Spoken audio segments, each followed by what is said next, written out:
Okay, so we have our theme. It's going to be here. A couple different buttons you'll have over here. Edit if you want to edit the people that are on the theme.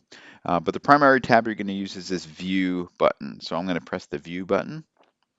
And here you can see a couple different fields on the left: theme members, activity records, theme steps, evaluation, and notes.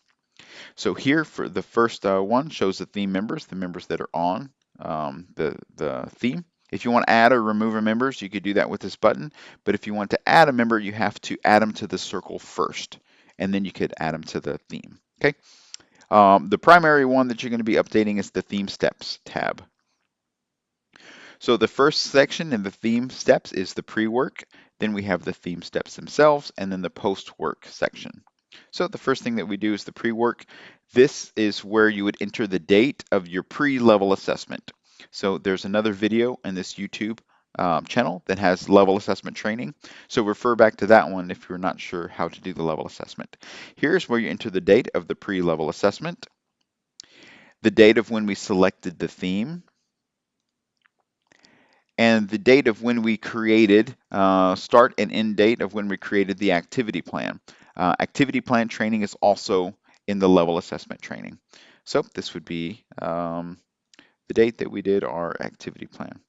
Okay, the first section is done, the pre-work section is done. The next section here is the theme steps. This would be updated as you start a step and as you end that step. So whenever you start a step, you would want to open up QCT and select the date of whenever you started it, and then select the date of when you ended that step. After that, we would just press save. And by updating this, it'll keep our quality circle active.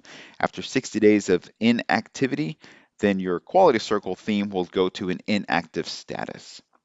So you want to make sure that you keep your quality circle active. One way, let's say it's taking a little bit long to do step 2 and it's taking longer than 60 days. You don't want your theme to fall into an inactive status. On the Activity Records tab, we'll click over here. You can add an activity.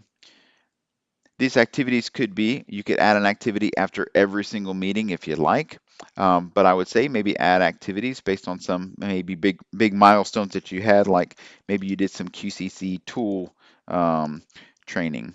That would be something good to do. And how long did that activity take, and who participated in that activity? And you could save that. So by adding some activity on this activity record sheet tab, you could make sure that you remain in that active status. Going back to the theme steps, let's say you're going to work on all of these and update these, to start and the end date for all 8 steps. After all of that is done, the last thing down here is the post work. This would be the date of when you did the post level assessment. So it would just be clicking on that and enter the date of when you did the post level assessment. And then you would save. After all of that is done, there's only one more step in completing the quality circle.